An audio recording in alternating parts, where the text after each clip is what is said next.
여러분 세상의 모든 사람들은 다 복된 삶을 살기를 원할 것입니다. 다 행복한 삶을 살기를 원하죠. 여러분 그렇지 않습니까? 세상에 누가 불행하게 살기를 원하는 사람 누가 있겠습니까? 그렇죠. 하나님께서 세상에 인간을 처음 만들었을 때도 복된 존재로 만드셨습니다. 인간에게 복을 주시며 생육하고 번성하고 그렇게 복되게 살아라 라고 그렇게 인간을 복된 존재로 만드셨죠. 자, 그런데 어떻습니까? 우리 주변에 보면 참 행복하고 복되게 살아가는 사람도 있는가 하면 참 불행하게 살아가는 사람도 참 많은 것 같습니다. 여러분 행복하십니까? 그런데 우리 주변에 불행하게 살아가는 사람들도 가만히 보면 그분들 중에는 우리가 보기에는 그래도 좀 살만하게 사는데 우리가 보기에는 그래도 괜찮게 사는 것 같은데 아니 본인 스스로 나는 불행해 하면서 그렇게 참 안타깝게 사는 사람들도 있는 것 같습니다.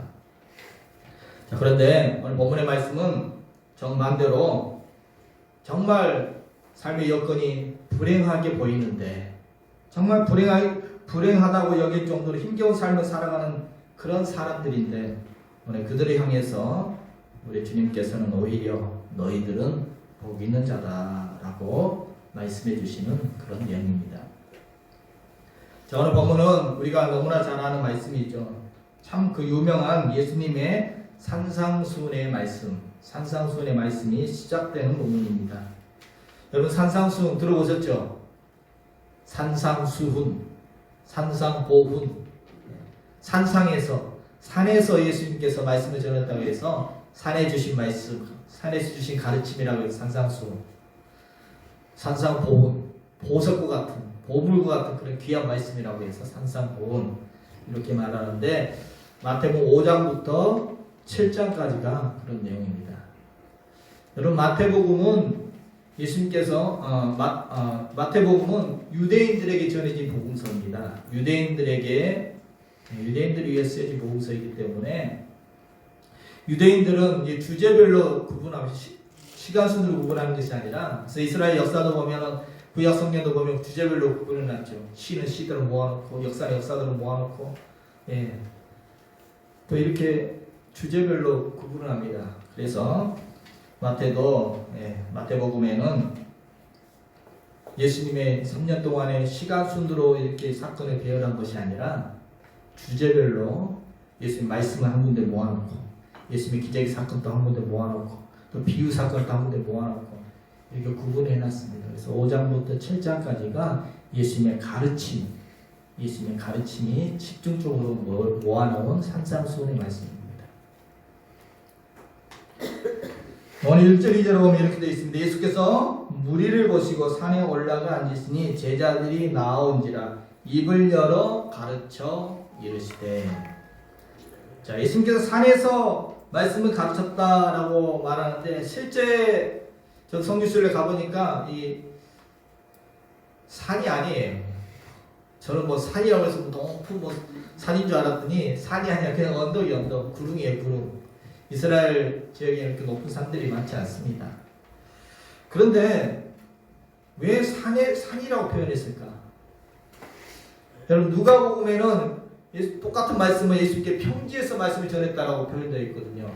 평지 설교라고 하는데 왜요? 평지를 보면 평지고 산으로 보면 산을 보일 정도로 이렇게 조그마한 언덕입니다. 그런 언덕에서 말씀을 전했는데 마태는 일부러 그곳을 산에 앉으셨다라고 이렇게 표현하고 있습니다. 그것은 마치 여러분 모세가 시내산에서 말씀을 받았죠. 시내산 율법을 받아서 하나님 말씀을 받아와서 백성들을 가르쳤습니다. 바로 그것을 빗대어서 오늘 예수님께서 모세가 시내산에서 율법을 가르쳤던 것처럼 오늘 예수님께서 이제 새로운 하나님의 말씀을 선포하신다는 의미로 산에서, 그래서 여러분 산상수훈을 보면 계속 이런 말들이 반복되어져요. 옛사람에게 이른바 너희는 이렇게 하라고 들었지만 산이라지 말라라고 들었지만 나는 너희에게 새롭게 이야기한다. 너희는 이렇게 하라. 무슨 말입니까? 모세에게 너희가 옛날에 이렇게 들었지만 나는 그 말씀을 다시 새롭게 해석해 주겠다라고 이렇게 하시는 거죠. 이런 말들이 계속 반복되어집니다. 여러분 정말 귀한 산상수훈의 말씀, 그 말씀이 이제 시작되어야 되는데, 이 산상수훈의 맨 처음 서론과 같은 말씀이 팔복의 말씀입니다. 여러분 들어보셨죠? 팔복, 8가지 복, 8가지 복이 산상수훈의 첫 부분에 등장하고 있습니다. 그래서 오늘부터 이 팔복의 말씀을, 오늘 3절부터 10절까지가 팔복의 말씀인데, 이 팔복의 말씀을 같이 쭉 나눠보기를 원합니다. 그래서 하루에, 아니, 한 주에 한 가지 복씩. 그래서 오늘은 그 첫 번째 축복의 말씀입니다. 자, 오늘 예수님께서는 팔복의 말씀을 전하시면서 먼저 첫 번째로 어떤 사람이 누가 복이 있다라고 말씀해 주십니까? 가난한 자. 누가 복이 있다? 가난한 자. 네, 3절 같이 한번 읽겠습니다. 심령이 가난한 자는 복이 있나니 천국이 그들의 것이며. 아멘. 심령이 가난한 자가 복이 있다라고 예수님께서 알려주시고 계십니다. 그럼 잘 이해가 좀 안 되죠? 이해가 잘 되십니까? 가난한 자가 복이 있다? 우리가 보통 사람들이 생각할 때 어떤 사람이 복이 있다고 이야기합니까? 정말 부유한 사람, 잘 먹고 먹을 것도 많고 좀 많은 것을 소유하고 많은 것을 또 성취하고, 이런 사람들을 볼 때 성공했다, 복이 있다, 스스로도 어깨를 으쓱이면서 사람들이 부러워할 정도로 그렇게 복이 있다, 성공했다라고 이야기하는데, 오늘 예수님은 도리어 반대로 가난한 자가 복이 있다라고 말씀해 주고 계십니다. 왜요? 왜 이런 말씀하셨을까요? 이 풍요로운 세상에 우리가 살아가면서도 늘 이렇게 부족하고, 부족함을 느끼며 살아가는 오늘 이 시대의 사람들은 참 이해가 잘 안 가는 말씀이죠. 가난한 자가 복이 있다. 그것도 예수님이 말씀하신 여기서 지금 말씀하신 이 가난은 보통 가난이 아닙니다. 여러분 신약성경은 헬라어로 기록되어 있습니다. 헬라어로 기록되어 있는데, 헬라어에는 가난이라는 단어가 두 종류의 가난이 있습니다. 페나스라는 단어가 있고 푸토코스라는 단어가 있습니다. 가난의 정도가 달라요. 페나스라는 단어는 좀 가난을 하는데 그래도 조금 먹을 건 좀 있고, 가난을 하지만 또 뭐 거처도 좀 있고 가재적으로도 조금 있고, 그냥 가난의 형편 정도, 그런 가난을 이야기하는 것입니다. 그날 일해서 벌어먹고 살아갈 수 있는 그 정도의 가난. 그런데 푸토코스란 가난이라는 뜻은, 이 푸토코스라는 단어는 완전히 극빈입니다. 극빈. 구걸하며 살아가는 그런 가난입니다. 아무 기반이 전혀 없는 완전히 파산 상태, 누군가의 도움 없이는 살아갈 수 없는 그런 찢어지게 가난한 그런 가난을 푸토코스라는 단어를 사용하는데, 오늘 본문은 뭘로 썼을까요? 페나스일까요? 푸토코스일까요? 예수님이 말씀하신 지금 가난한 자가 복이 있다 할 때 이 가난이라는 뜻은 이 푸토코스라는 단어가 쓰이고 있습니다. 무슨 말입니까?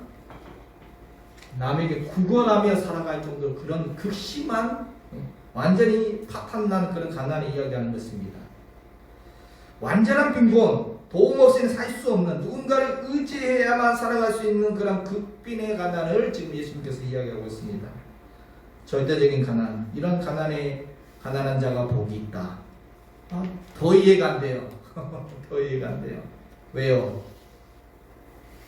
여러분 가난하면 다 복이 있습니까? 그래서 오늘 마태는 예수님이 왜 가난한 자가 복이 있다고 하셨는지, 예수님의 의도, 예수님이 이런 말씀하신 이유를 더 명확하게 알려주기 위해서 오늘 마태는 가난한 자 앞에 한 단어를 넣습니다. 뭐라고 했습니까? 심령이 가난한 자는 복이 있다. 여러분 누가복음에 보면 심령이라는 말이 안 들어있거든요. 누가복음에 보면 가난한 자가 복이 있다라고 이야기했습니다. 근데 마태는 누가복음 먼저 쓰였죠. 마태는 심령이 가난한 자가 복이 있다. 왜요? 예수님의 의도를 명확하게 좀 알려주고 있는 것입니다. 무조건 가난하면 다 복이 있다는 그런 말이 아니라 가난하며 심령이 가난해지기 때문에 복이 있다라는 그런 말입니다. 여러분 여기 심령이라는 단어는 푸뉴마라는 헬라어로 푸뉴마라는 단어인데 이 단어의 뜻은 바람, 호흡, 생명, 영이라는 뜻입니다. 성령, 영이라는 뜻입니다. 그러니까 영이 사람의 영이 마음과 영이 가난한 사람이 복이 있다는 거예요. 물질적인 궁핍만을 말하는 것이 아닙니다. 마음이 파탄난 사람, 영적으로 가난한 사람, 다시 말하면 정말 하나님을 의지할 수밖에 없는, 하나님을 의지하며 살아갈 수밖에 없는 그런 사람이 복이 있다는 것입니다. 뭐 내가 할 수 있는 것도 좀 많이, 내가 할 수 있는 것도 여러 가지 있는데 좀 하나님이 도와주시면 더 좋고 이 정도이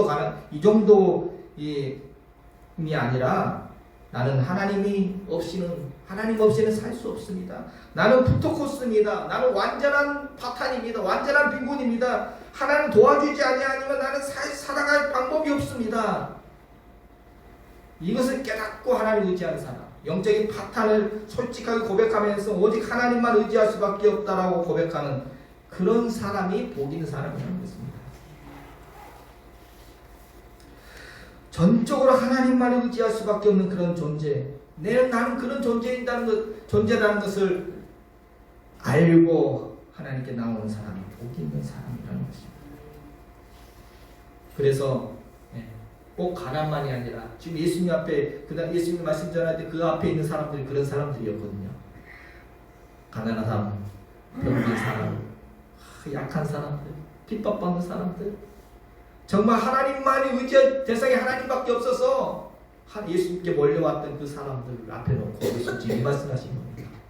너희들이 복이 있다는 거죠. 가난한 심령이 마음이 상할 대로 상해서 완전히 나는 의지할 데가 없습니다. 하나님밖에 없습니다. 그런 심령으로 지금 예수님 앞에 모여있는 그들을 향해서 예수님이 하신 말씀입니다. 그들을 보시면서 그들은 스스로 뭐라고 생각하겠습니까? 나는 이 세상에 진짜 지질이 또 복이 없는 사람이야 라고 생각하면서 늘 주눅들어 살아가고 기가 죽어 살아가고 어깨도 못 펴고 살아가고 이 핍박받으면서 그렇게 힘겹게 살아가는 그 위축되어 살아가는 그들을 향해서 오늘 그들의 모습을 보시면서 주님은 너무너무 안타까운 마음으로 이 말씀하시는 것입니다. 뭐라고요? 너희는 진짜 복 있는 사람들이야. 너희같이 그런 갈급한 마음으로 지금 예수님 앞에 나와 있는, 하나님의 도움을 구하려고 그런 갈급한 마음으로 하나님께 나올 수 있는 바로 그런 너희들이 복 있는 사람들이란다.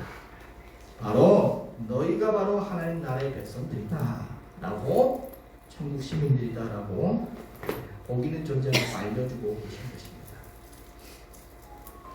그래서 우리 한글 성경에는 심령이 가난한 자는 복이 있나니 천국이 그들의 것이다 이렇게 되어 있지만, 원어 성경에 보면 복이 있다라는 말이 제일 먼저 나와 있습니다. 이 단어가 먼저 나와 있습니다. 복이 있다. 심령이 가난한 너희들, 천국이 너희의 것이다. 이런 식으로. 복이 있다. 복이 있다. 8번. 정확히는 9번 나옵니다. 복이 있다. 복이 있다. 복이 있다. 복이 있다. 계속 복이 있다. 너희 가난한 너희들, 심령이 가난한 너희들, 애통하는 너희들, 핍박받는 너희들, 복이 있다. 너희들이 참. 그래서 하나님만 의지할 수밖에 없는 너희들이 진짜 복 있는 존재들이다. 주님은 심령이 가난한 자가 복이 있음을 그들에게 똑똑히 지금 알려주고 계십니다. 심령이 가난한 자, 마음이 파탄난 자, 의지할 데가 아무데도 없어서 전적으로 하나님만을 의지할 수밖에 없는 사람들.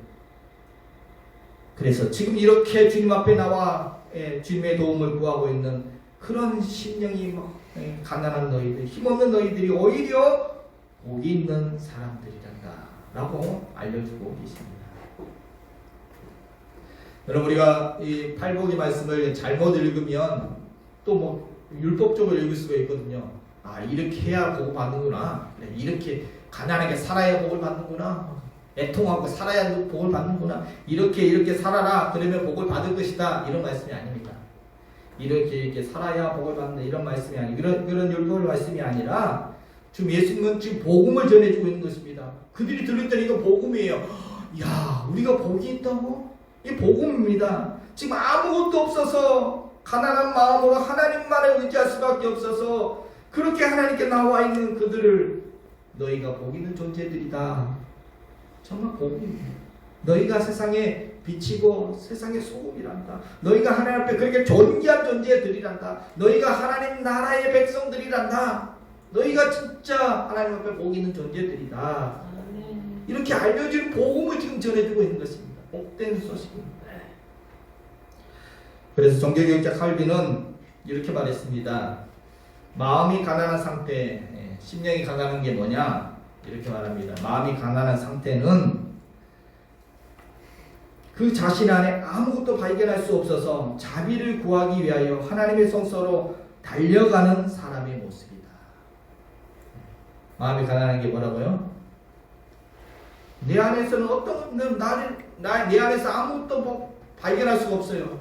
내 힘으로 아무것도 방법이 없어요. 그래서 하나님의 자비를 구하기 위해서 하나님의 사모하는 마음으로 갈급한 마음으로 하나님께 막 달려가고 있는 그 모습이 심령이 가난한 모습이라는 것입니다. 난 하나님의 도움 없이는 살 수 없습니다. 철저히 자신의 연약함을 인식하고 하나님을 의지할 수밖에 없는 나라는 것을 인식하는 사람이 심령이 가난한 사람입니다. 그래서 하나님께 달려가는 모습, 바로 그런 사람을 하나님은 외면하지 아니하시고 그런 사람은 하나님께서 품어주시고 그런 사람에게 하나님께서 은혜와 복을 주시기 때문에 바로 그런 사람들이 복 있는 사람들이라는 거죠. 정말 부유한 사람들이 예수 앞에 나오지도 않았어요. 하나님 없이도 살 수 있다는 거죠.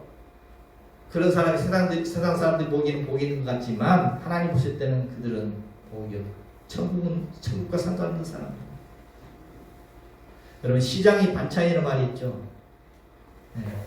오늘도 오후에 시장이 반찬이 될 것 같은데 시장이 반찬이다. 무슨 말입니까? 네. 목이 말라야 물을 찾듯이 목마른 사슴이 신음을 찾듯이 마음이 가난해져야 하나님을 찾고 영혼의 갈급함으로 하나님을 더 찾고 하나님을 더 사모하고 하나님의 은혜를 더 갈구하기 때문에 그들이 하나님의 복을 누리며 살 수 있다는 것입니다. 구하는 자에게 주시고 찾는 자에게 찾게 하시는 하나님의 은혜를 더 누리며 살 수 있기에 그들이 하나님 앞에 진짜 복 있는 존재라는 것입니다. 아멘. 여러분 성경에 야곱 보십시오.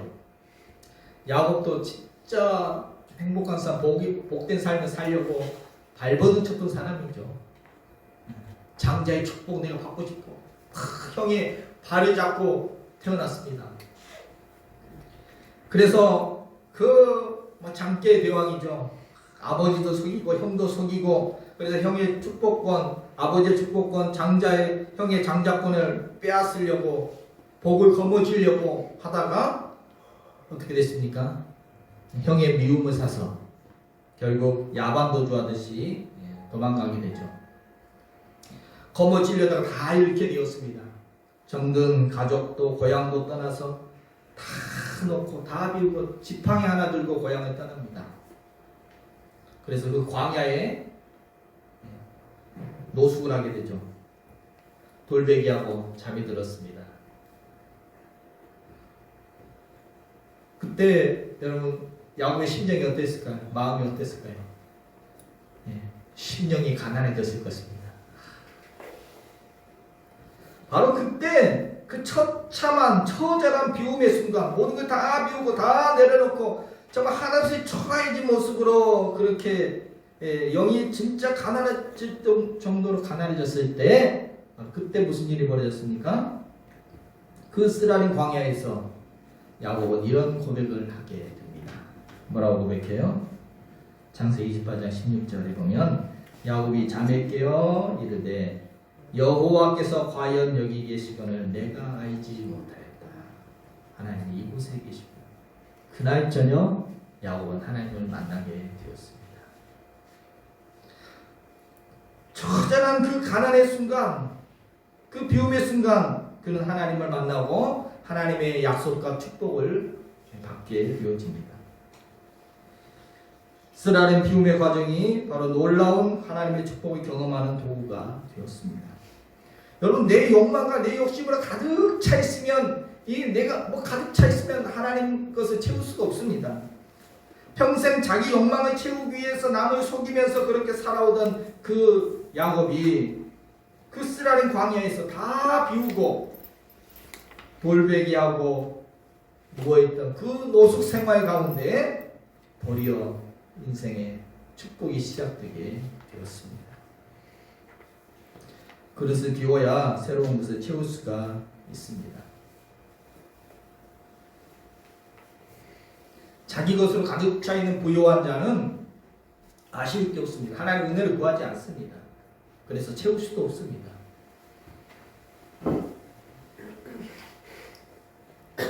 자기 것이 다 비워진 그런 가난한 자가 바로 주님이 주시는 새로운 은혜와 축복으로 채워갈 수 있는 복 있는 자라는 것입니다. 여러분, 베드로도 마찬가지죠. 베드로도 어떻게 예수님을 만나고 하나님 은혜를 경험하게 됩니까? 물고기 잡던 시몬이었습니다. 그가 살아남은 어부 베드로가 될 수 있었던 놀라운 계기가 있었죠. 무슨 일이 있었습니까? 밤새 그물질했는데 계속 실패. 밤새 그물질했는데 고기 한 마리 잡지 못했습니다.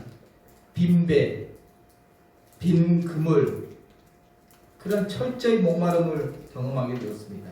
그 쓰라린 실패가 있던 바로 그날 아침에 그 빈배에 예수님을 모십니다. 그리고 예수님 모시고 깊은 데로 나아가서 그물에 던지고 그날 놀라운 그 배가 가득 채워지는 주님의 은혜와 축복을 경험하게 됩니다. 철저한 실패, 비워진 그 가난한 나는 이 어부일도 제대로 못하는구나 완전히 비워진 그 철저한 실패의 마음에 그 가난한 심령 가운데 바로 예수님을 만나게 되었고 주님의 은혜로 가득 채워지게 되었습니다. 그날 사람 나는 어부로 다시 태어나게 되었습니다. 여러분, 만약에 반대였다면 어떻게 됐을까요? 밤새 그물질했는데 고기를 너무 많이 잡았어. 밤새 배가 가득 찼습니다. 기분 좋아서 밖으로 나왔는데 예수님이 계세요. 예수님은 배에 모셨을까요? 예수님 말씀이 귀에 들어왔을까요? 야, 대박이다. 올해 대박이다. 거기에 정신 팔려서 예수님 눈에 보이지도 않았을 것입니다. 이미 가득 차버린 그 배에 그 부요한 마음에 예수님이 들어올 자리가 없습니다. 주님을 향한 갈급함도 배고픔도 없습니다. 그랬다면 그 놀라운 주님의 은혜를 경험하지 못했을 것입니다. 그래서 하나님께서는 심령이 가난한 자를 통해서 역사하십니다. 그래서 우리의 마음을 비우셔요. 때로는 우리가 빈배가 되기도 합니다. 빈 그물이 되기도 합니다. 쓰라린 실패를 경험하기도 합니다. 그래서 마음이 가난해질 정도로 가난해지고 그런 때가 있습니다. 오직 주만 바라봅니다. 나는 의지할 데 없어서 주만 바라봅니다. 철저히 하나님만 의지합니다. 바로 그때가 하나님을 경험할 때이고 하나님의 은혜를 맛볼 때입니다. 여러분, 혹시 지금 내 처지가 베드로와 같다. 철저히 실패, 빈 그물과 같다. 지금 나의 상황이 노숙하며 광야에 돌베개하고 누웠던 야곱과 비슷한 그런 상황에 놓여있다. 그렇게 혹시 생각되시는 분 계신다면 지금 하나님께서는 새로운 은혜로 채워주시기 위하여 그 비움의 과정을 주신 줄로 믿습니다. 아멘. 그 쓰라림을 사용하셔서 다시 새로운 은혜와 축복으로 채워주실 줄로 믿습니다. 아멘. 여러분, 그렇습니다. 나는 하나님 없이는 살 수 없습니다. 그런 가난한 심령으로 오늘 주님을 갈망하며 주님의 얼굴을 구하며 주님의 이름을 부르며 주님의 은혜를 사모하며 살아가는 바로 그런 사람이 복 있는 사람인 줄로 믿습니다. 아멘. 오늘 예수님께서는 그런 심령이 가난한 자에게 어떤 복이 있다라고 구체적으로 이야기해 주십니까? 어떤 복이 있다? 다시 3절 다시 한번 보겠습니다. 어떤 복이 있다고 하십니까? 심령이 가난한 자는 복이 있나니 천국이 그들의 것입니다. 아멘. 엄청난 축복이죠. 천국이 그들의 것이다. 심령이 가난한 자가 복이 있는 이유는 바로 천국이 그들의 것이기 때문이라는 것입니다. 여러분 여기서 말하는 천국은 나중에 그런 사람들은 나중에 죽어서 천국 갈 거야 이런 말씀이 아닙니다. 현재형으로 쓰였습니다. 지금 천국을 소유하게 될 것이다 라는 것입니다. 심령이 가난한 자는 지금 천국을 누리며 살아갈 수도 있다 라는 그런 말씀입니다. 천국 하나님의 나라. 여러분 성경에 말하는 하나님의 나라는 하나님이 다스리시는 나라입니다. 하나님이 다스리시는 나라. 하나님의 다스림을 받는 것을 이야기합니다. 하나님께서 내 삶의 자리를 다스려 주실 때 가난해서 그 마음과 그 영혼이 가난했던 그 영혼과 그 마음이 하나님이신 그 부유함을 누리게 된다는 것입니다. 하나님 없이는 살 수 없는 그 가난한 인생, 전적으로 주님을 의지하는 그런 심령이 가난한 인생은 하나님을 철저히 의지하고 하나님을 구하기 때문에 하나님의 도우심과 하나님의 다스리심을 받으며 살아갈 수 있기 때문에 바로 천국을 누리는 삶을 살 수 있다는 것입니다. 배고픈 아이가 엄마를 찾듯이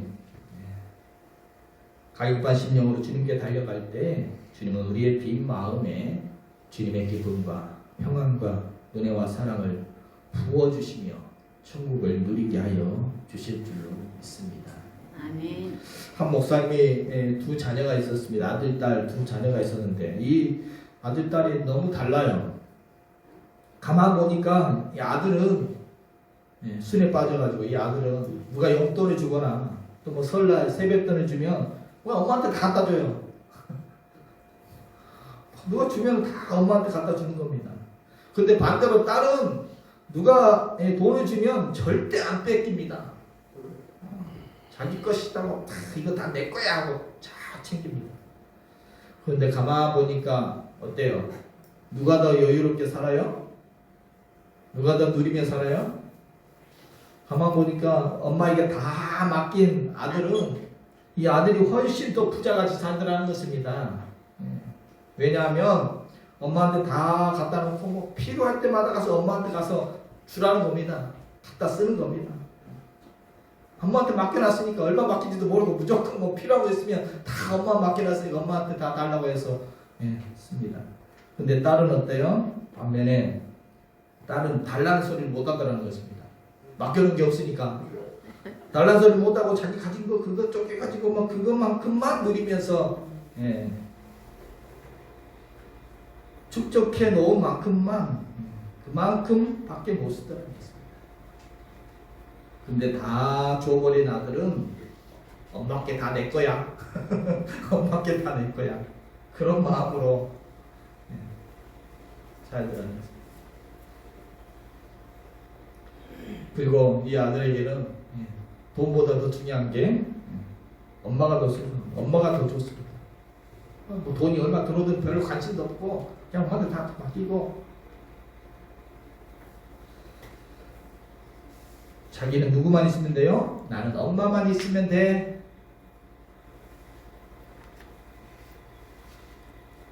바로 심령이 가난한 자는 나는 하나님만 있으면 돼. 이런 마음으로 하나님을 누리면서 살아갑니다. 천국을 누리면서 살아가는 것입니다. 심령이 가난한 자는 복이 있습니다. 정말 참된 부유함을 이렇게 누리며 살아간다는 것입니다. 나는 주님만 있으면 됩니다. 그 마음이 바로 천국을 누리며 주님을 누리면서 살 수 있다는 것입니다. 하나님은 나의 인생의 주인으로 삼고 하나님의 다스림 속에 살아가기 때문에 바로 천국을 누리며 살아간다는 것입니다. 마치 우리 인생을 운전으로 비유한다면 처음에는 예수님을 뒷자리에 모셔놓고 예수를 믿지만 내 삶 속에서 앞만 보고 달려갑니다. 예수님의 생각도 안 하고 뒷자리에 모셔놓고 예수님의 생각도 안 하고 그냥 앞만 보고 열심히 살아갑니다. 그러다가 한번 사고를 당하면 그때서 뒷자리에 있는 예수님을 바라고 좀 도와주세요. 여기 뒷자리 계시지 마시고 여기 옆자리 여기 조수석에 오셔서 좀 도와주세요. 그래서 예수님을 이제 한번 실패를 경험하고 나서 이제 예수님을 옆자리에 모십니다. 제가 이제 할 테니까 옆에서 계시다가 어려움이 있으면 옆에서 좀 도와주세요. 제가 사업할 테니까 옆에서 좀 도와주십시오. 주님은 이제 도움일 정도로 좀 생각하고 아예 생각 안 하는 것도 낫죠. 옆에 모셨으니까 또 그렇게 살아갑니다.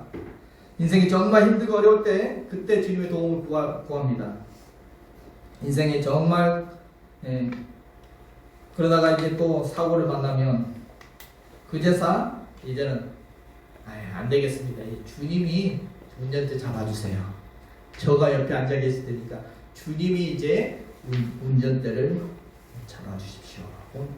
인생의 운전대를 주님께 맡깁니다. 그때부터 이제 누리게 되는 거죠. 여러분 그렇습니다. 심령이 가난한 자가 복이 있는 것은 천국을 누리는 것은 내 인생을 주님께 맡기고 주님이 다스림 속에 살아가기 때문에 가난해진 자가 주님을 주님으로 모시고 하나님의 다스림을 받는 그런 천국을 누리게 된다는 것이 바로 이런 겁니다. 약한 것 때문에 전능하신 주님을 붙잡는 것입니다. 천국을 사모하고 부유하신 주님을 놓치지 않는 것입니다. 그래서 심령이 가난한 자가 오히려 천국을 누리며 살아갈 수 있다라고 주님 말씀해주고 계십니다. 여러분 심령이 가난한 자의 복은 마치 천국의 자유이용권, 놀이공원에 가면 자유이용권 있죠. 아이들의 놀이공원에 가면 자유이용권을 끊어줍니다. 그러면 그것만 있으면 손목에 이렇게 자유이용권 차고 있으면 그것만 있으면 뭐 어떤 놀이기구든 내 타고 싶은 거 하루 종일 탈 수가 있습니다. 여러분 가난한 자의 마음이란 전적으로 주님을 의지하는 그런 심령으로 주님께 달려가는 그런 사람은 언제든지 주님을 찾고 주님을 만나고 주님의 도움을 구하고 주님의 다스림을 받으며 주님과 함께 동행하며 천국을 누리며 살아갈 수 있다는 것입니다. 아멘. 반면에 아쉬울 거 하나도 없는 부자는 자유이용권이 아니라 놀이기구 하나도 제대로 못하는 것입니다. 천국의 성경에서 예수님께 그렇게 말씀하시죠. 부자는 천국을 누리는 것이 아니라 부자는 낙타가 바늘게 들어가는 것처럼 부자가 천국 가는 것은 낙타가 바늘게 들어가는 것보다 어렵다. 주님 없이도 살 수 있습니다. 그런 마음으로 하나님과 전혀 상관없이 살아가는 그 인생은 천국 맛볼 기회가 없습니다.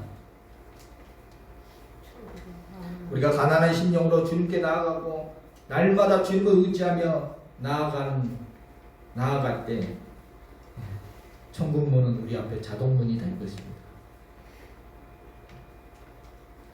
여러분 예수 믿는 사람은 저 하늘나라 천국만이 아니라 이 땅에서도 주님과 함께 동행하며 주님을 의지하며 주님과 함께 살아감으로 주님이 다스려 주시는 그런 천국을 누리면서 살아갈 수 있다는 것입니다.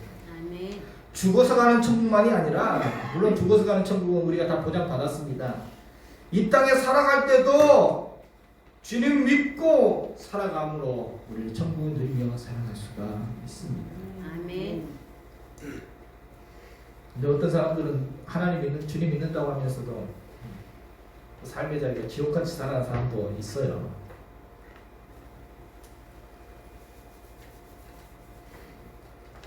아닙니다. 우리가 이 땅에서 가난한 마음으로 갈급한 심령으로 항상 주님을 의지하고 주님을 내 인생의 주인으로 삼고 주님의 다스리심을 받으며 살아갈 때 우리는 천국을 누리며 살아갈 수 있는 줄 믿습니다. 아멘. 예수를 믿기 때문에 좀 몸이 병이 들어도 좀 힘들어도 기쁨이 넘칩니다. 좀 손해를 보고 좀 돈을 많이 못 벌어도 아침에 눈을 떴을 때 행복이 밀려옵니다. 주님을 늘 모시고 주님과 함께 살아갈 때 그 어디나 하늘나라 내 주 예수 모신 곳이 그 어디나 하늘나라 천국을 누리며 살아갈 수 있는 줄로 믿습니다. 아멘. 여러분 그렇습니다. 심령이 가난한 자의 복이 뭐냐? 복을 받는 이유가 뭐냐? 바로 천국을 누리며 살아갈 수 있습니다. 천국을 소유하며 살아갈 수 있기 때문인 줄 믿습니다. 아멘. 그러면 우리는 좀 가난해도 좀 마음이 상하기도 하고 참 힘들다 할지라도 참 의지할 때 하나도 없고 그렇다 할지라도 우리는 어떻게 살아가면 되겠습니까? 복 있는 자로 당당하게 살아가면 될 줄로 믿습니다. 아멘. 좀 가난하다고 해도 좀 인생의 실패를 경험했다 할지라도 주눅 들고 살아갈 것이 아니라 복 있는 사람으로서 주님 모시고 천국을 누리며 살아가는 행복한 사람들이 저와 여러분들인 줄로 믿습니다. 아멘. 고린도후서 12장에 이렇게 말씀하십니다. 같이 한번 읽겠습니다. 그러므로 도리어 크게 기뻐함으로 나의 여러 약한 것들에 대하여 자랑하리니 이는 그리스도의 능력이 내게 머물게 하려 함이라. 약한 것들과 능력과 궁핍과 박해와 권고를 기뻐하노니 이는 내가 약한 그때에 강함이라. 아멘. 바울의 고백이죠. 사도 바울은 궁핍하고 빈곤하고 공고하고 또 박해도 받고 그래도 뭐 기쁘대요. 도리어 더 기뻐한대요. 기뻐하는 것이 기뻐할 뿐만 아니라 나 그렇게 살아라고 자랑한대요. 왜요? 바로 그것 때문에 주님의 능력이 내게 머뭅니다. 그것 때문에 더 주님을 의지하며 살아갈 수 있고 그것 때문에 더 주님을 갈망하며 살아갈 수 있기 때문에 주님의 능력이 내 삶에 나타나기 때문에 그것 때문에 주님의 능력, 주님이 주시는 그 귀한 것들을 누리며 살아갈 수 있기 때문이라는 것입니다. 약하다고 주눅 들며 살아가는 것이 아니라 기죽어 살아가는 것이 아니라 자랑하며 살아간대요. 당당하게 살아간다는 것입니다. 기쁘게 살아간다는 것입니다. 복 있는 자의 모습입니다. 여러분 사도행전에 보면 베드로와 요한도 그렇죠. 성전 미문에서 구걸하던 안진뱅이를 만났습니다. 저 한 푼만 주세요 하는데 주머니에 돈 하나도 없습니다. 그때 베드로가 주눅이 들어가지고 나도 돈 없어. 너 깡통 있는 거 좀 나도 나에게 좀 줄래? 이렇게 한 것이 아니라 기죽은 것이 아니라 뭐라고 말해요? 은과금 내 주머니에 아무것도 없다. 그렇지만 나에게는 더 소중한 것이 내게는 있단다. 그것을 지금 너에게 주겠다. 나사렛 예수 그리스도의 이름으로 일어나 걸으라. 여러분 내 주머니에 은과금이 없습니다. 가난합니다. 형편도 가난하고 내 마음, 내 심령도 가난합니다. 그렇지만 기죽을 것이 아니라 그거 없다고 기죽을 것이 아니라 내게 있는 것 더 소중한 것이 있습니다. 나는 예수 그리스도 주님과 함께 동행하며 살아갑니다. 그것으로 하나님의 능력의 역사를 이루어가며 멋지게 살아갈 수 있다는 것입니다. 당당하게 살아갈 수 있다는 것입니다. 주님과 함께 놀라운 천국을 이 땅에서도 펼쳐나가며 하나님의 나라를 이루어가며 살아갈 수 있습니다. 아멘. 베드로는 그것을 경험했습니다. 오병이어도 경험했습니다. 아무것도 없는 데서 오병이의 기적을 맛보았습니다. 하나님 예수님께서 말씀하시니 빈배가 가득 채워지는 것도 경험했습니다. 돈 없어서 살 수 있구나. 예수님만 모시고 살아가면 되는구나. 주님께서 내 인생의 삶의 자리를 채워주시는구나. 주님과 함께 살아갈 때 내 삶의 현장에도 천국이 이루어지는구나. 이것을 경험했던 베드로는 이렇게 당당합니다. 주님으로 인하여서 그 부유함을 누리며 멋지게 살아갑니다. 고린도서 6장 10절 말씀 보고만 말씀 마치겠습니다. 같이 보겠습니다. 가난한 자 같으나 많은 사람을 부유하게 하고 아무것도 없는 자 같으나 모든 것을 가진 자오라. 이게 바로 저와 여러분의 모습인 줄로 믿습니다. 아멘. 가난한 줄 알았더니 뭐 다른 사람들을 도리어 부유하게 하고 아무것도 없는 것 같은데 막 누리며 살아가요. 우리는 천국을 소유한 자이기 때문에 이 세상에서 가난하고 좀 실패하고 좀 아프고 한다 할지라도 천국을 소유한 자로서 주님을 모시고 살아가는 자로서 당당하게 살아갈 수 있습니다. 아멘. 세상 부자가 목에 힘을 주고 산다 할지라도 너무 부러워할 건 아닙니다. 우리는 천국을 소유한 진짜 부자들입니다. 오히려 가난하기 때문에 더 주님의 은혜를 사모하며 살아갈 수 있기에 도리어 그것이 축복이 될 줄로 믿습니다. 아멘. 오늘도 이번 한 주간도 심령이 가난한 자로서 천국의 복을 누리며 당당하게 살아가시고 주님의 이름으로 축복드립니다.